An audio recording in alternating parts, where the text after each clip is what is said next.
All right, this is one last midnight. Welcome back to another episode of Astroneer. So tonight we've got a little bit of something special here. We're doing a fan base.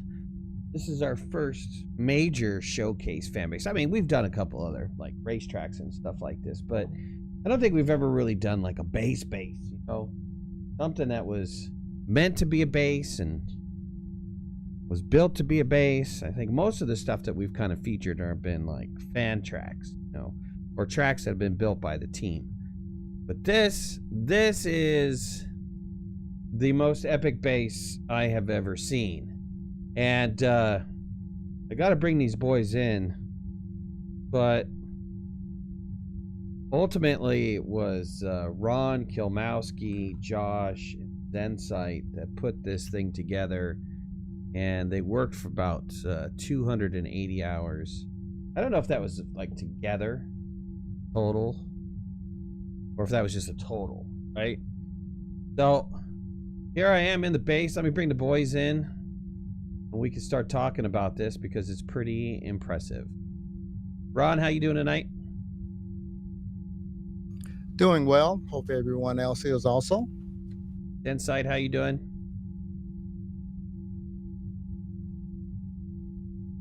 Kilbowski, how you doing? Boys can say hi.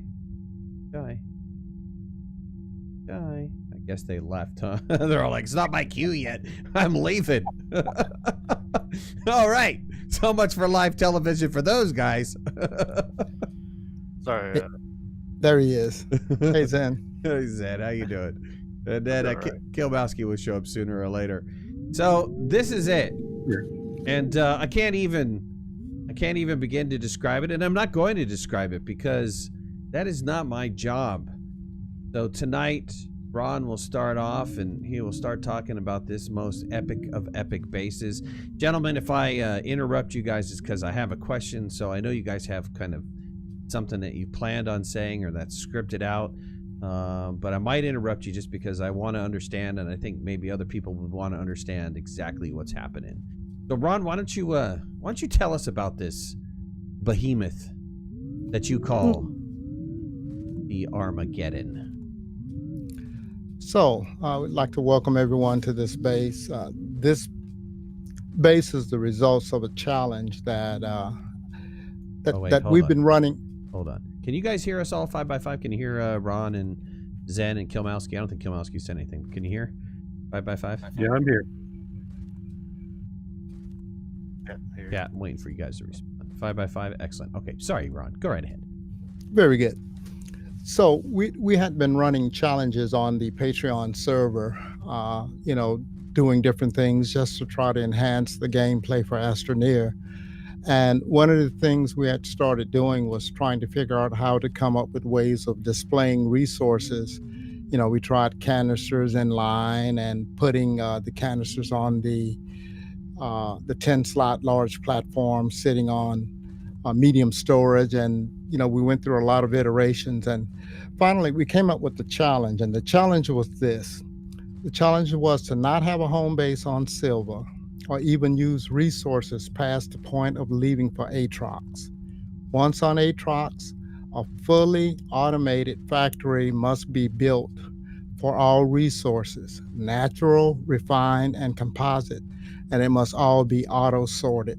The idea being we wanted a base where all you needed was printers, and all of the resources would be right in front of you, and you could grab whatever you need, throw it on a platform or put it on a printer, print whatever you want. And the base would continually resupply those canisters and platforms to keep them fully stocked. But you said fully automated, and that's not quite right, though, is it? There's something that's a little bit manual to this whole process, right? Well, the automated part is the supplying of the resources, not the building of items, right? So we're not automating building anything. We're automating supplying. It's like a workshop where someone comes in every night and restocks all of your supplies so that you can start working the next day and everything is there. So that was what we meant by fully automated factory. Not that we're producing an item other than the raw resources. But what right? I'm saying automated is you're not making these things from air. It does take an input component, right? And that input component is soil. True. Okay.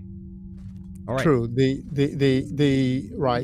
design, the overarching design is that soil would be the only input. And of course, that's not quite the case because of the gases, right? We cannot generate the gases that are not native to Atrox, so we have to import those in from the other planets. If the developers ever give us the ability to use the trade platform, and trade for the gases, then we could actually, quote unquote, automate that process also. But for now, that has to be brought in. But other than the gases, the only other required input to this is soil. All right. Well, take me through this. Okay. So this work area where we're standing in green has 4 workstations identified by the 4 C platforms. The design is such that there are 2 small printers and 2 medium printers on each of the platforms, and the 2 platforms on the ends actually have a large printer. The reason we did that was we did not want to obstruct your view of reaching any of the resources from any of the workstations. So from any of the workstations, you can actually use long reach and grab any of the resources, bring them to your work table, and put together whatever it is you want to build. So the other sort of overarching ideal for this base was to keep it with a low profile. The idea being that we wanted to be able to see over the top of things and see other things on the base. We did make a bit of an exception with some of the things, like some of the tall silos that have the gases on it, because we actually wanted to put a lot in place.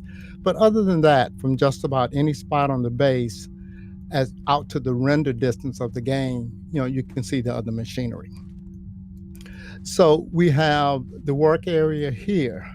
And if you look to your left at the green beacon, that's an area we call Centrifugal Park.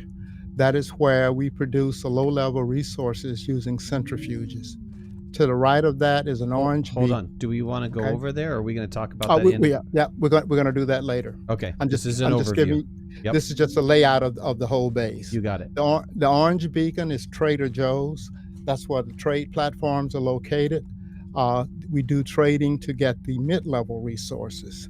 On the other side of the gateway is a lavender or purple beacon, and that is Chem Laboratories. So Chem Laboratories is where the chem labs produce the high-level resources. If you look behind where I'm standing, you can see the battery bank, and on the other side of the batteries is the backup generator. Behind that, there is a, reddish beacon. That's Shredderville. That's where Kilmowski lives and does high volume scrapping. And that is also where the soil to scrap machine is located. And those are the main sections of the base. So it took us, as you have already said, about 280 hours to put this together. But when we first got started and we left Silva and came here, we had a need to do obviously a lot of building. So one of the first things that happened was Kilmowski put together a high volume scrapping operation. And he started producing a lot of scrap so that we could actually take the scrap and trade for the materials we needed to actually build the base up.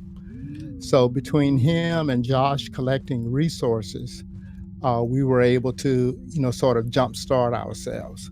So Kil is here, and we'll have him take you through some of the shredding and scrapping operation. All right, but before you do that, so you said 180 hours. Is that 180 hours total, or was that 180 hours each person? 280 hours. 280 hours. So it's 280 hours total. Total. So four people working on it, a total amount of time of 280 hours. Right. Okay. I'm sure that's very conservative, but it was an estimate, and it's probably a conservative estimate, but we tried to come up with a good guess. All right, let me address something really fast. Wharf or Cat, can you translate that? Make sure that it's not something negative. If it is, can you delete that message? Thank you. All right, so Kilmowski, walk me through your scrapping empire, sir. Okay, here we go. I'm going to hit the start button. So what are we looking at here? Before you hit the start button, what exactly is this whole process? Okay. The 4 smelters, well, first of all, the resources have to be brought in. And the main resource that was used was malachite from Calidor. We've got 5 thumpers up there producing malachite. Put it on the smelters, and then other arms take it off the smelter, drop it to the printer. The printer prints extenders, and the extenders are picked up by arms that then drop them in the shredder. So that's really the whole process. All right, this is the actual just the scrap portion of it. You're going to walk us through the soil portion too, right? Oh, Zen's going to do that. Oh, Zen's going to do that. Okay, all right, let me see Yeah, this. I had nothing to do with that. Okay, all right, I'm sorry. Let me see the scrapper.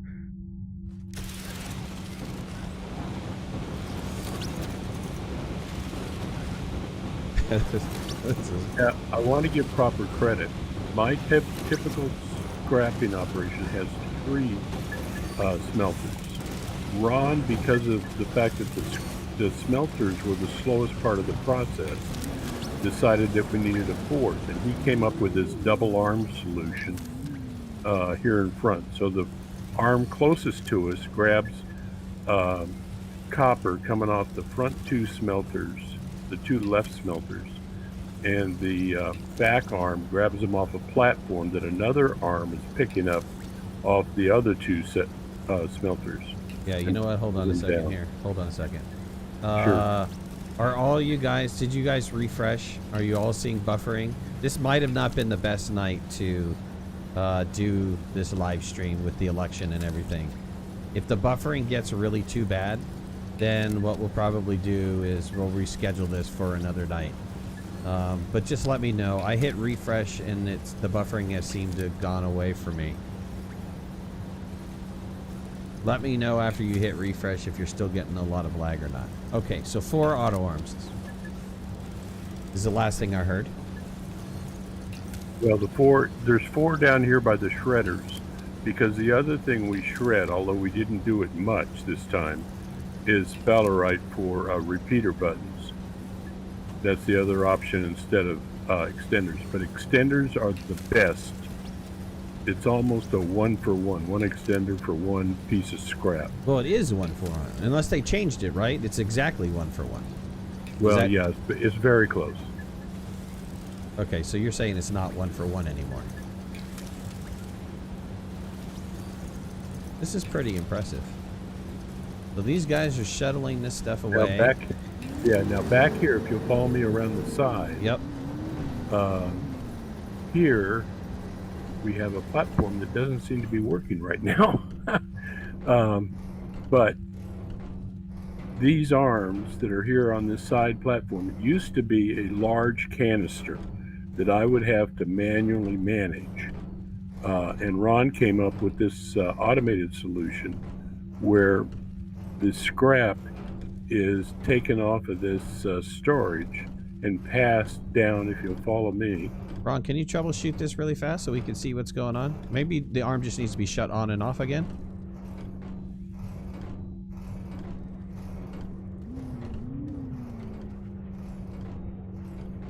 You guys have a total of how many arms exactly in this thing? There we go.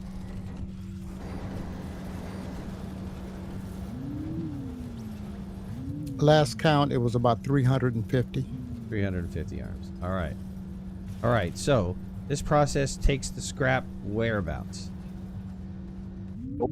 Scrap storage. Oh, if you scrap follow me, you'll storage. get an idea how much scrap we have put together. It is enormous.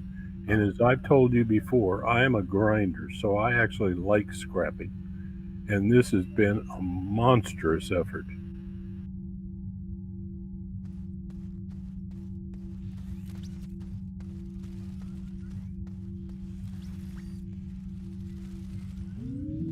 how many total scrap containers do you have? I mean, how many units is it in total? There's 24 containers, and almost every one of them is full. Wow. Yeah.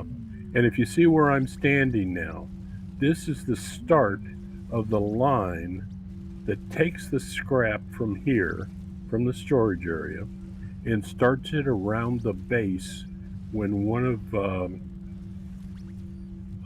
Ron's machines called for it on his trade platform needs to be sent off to grab some higher level resource for the high level resource chem labs.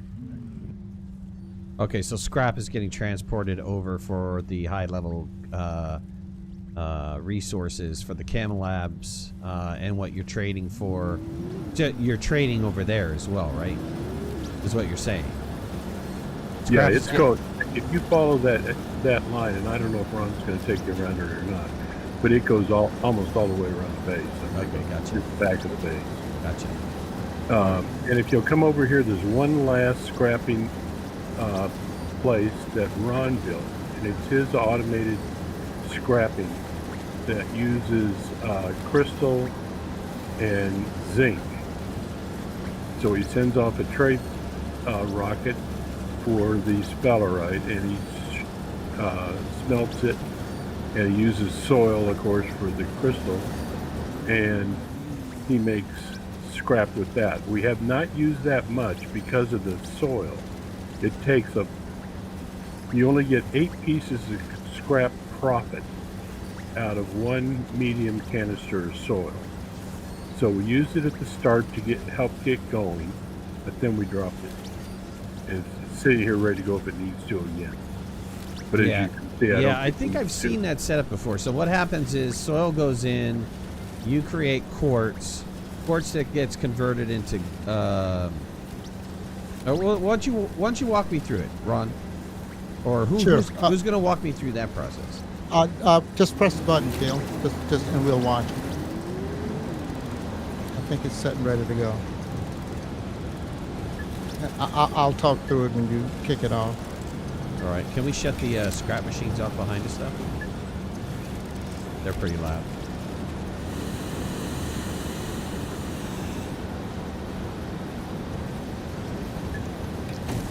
So we're printing. As a matter of fact, hold on a second. Let me turn off some of the game sounds. Okay. There we go. Okay, that should be better. All right, go ahead.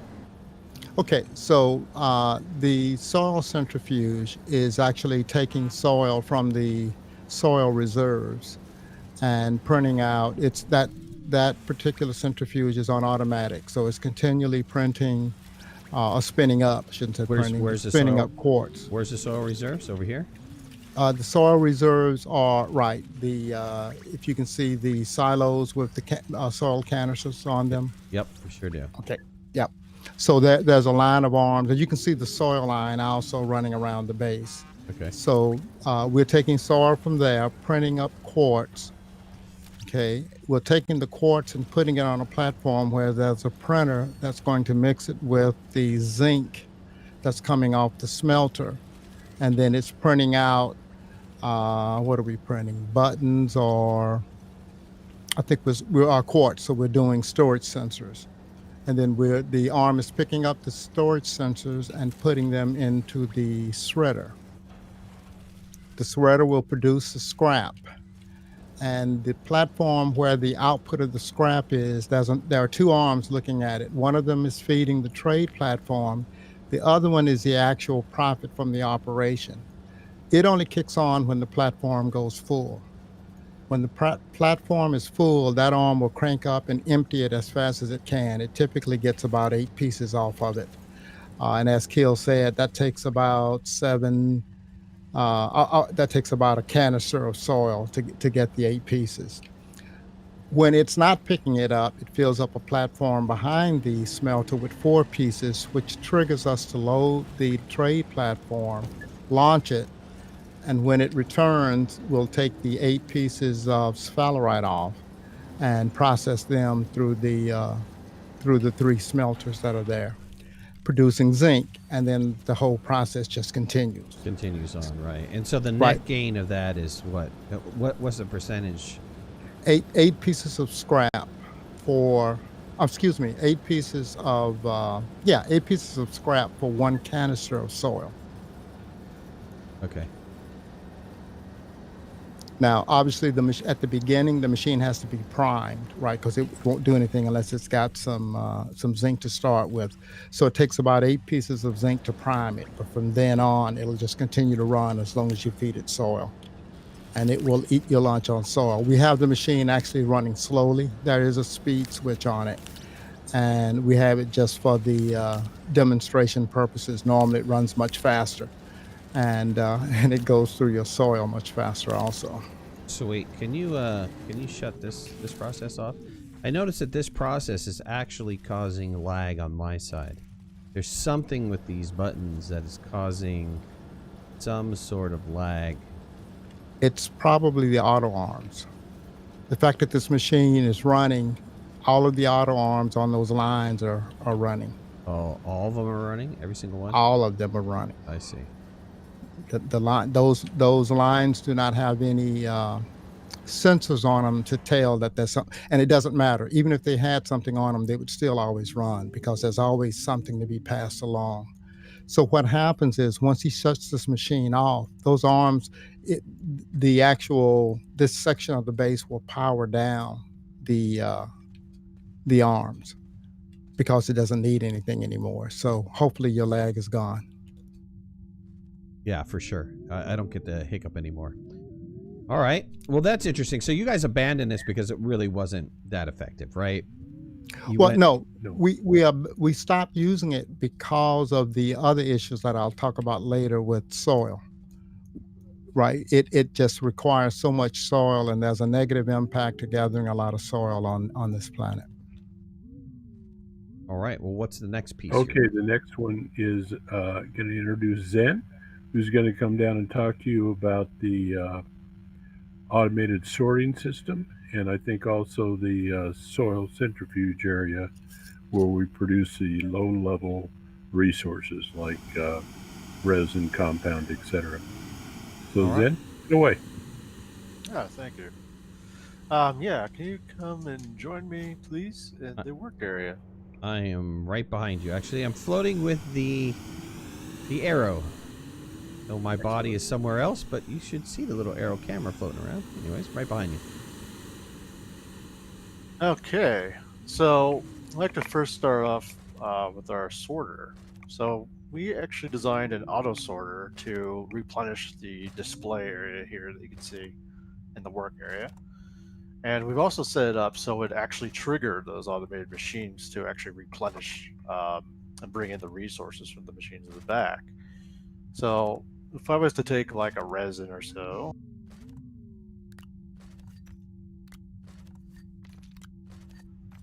this should trigger a machine back this way, or a set of machines that we call centrifugal park. As you can see, it's already loading up more resin into the system, which will actually come down into the auto sorter. So you've got a signal fired off that when that storage is not full, that it sends a signal over to one of these centrifuges, and for low level stuff, right? It tells one of these guys to turn on and then go through this sorting process to deliver this, and I'm watching it being delivered it right back to where the resin is being stored. That's correct. So it's a pretty efficient process, and we set it up. Originally, we used to have medium storages on this type of thing, and then we actually removed them and found it was better just to have it more streamlined onto the medium platforms. It was just a bit quicker too and more efficient. So what can happen is technically you can enter, or a resource could be dropped on any of those platforms. It'll kick off the process, and it will always go around until it meets its filter arm and gets stored. Interesting. All right, where are you at? Okay. So back to Centrifugal Park, so we can start looking at the machines now here.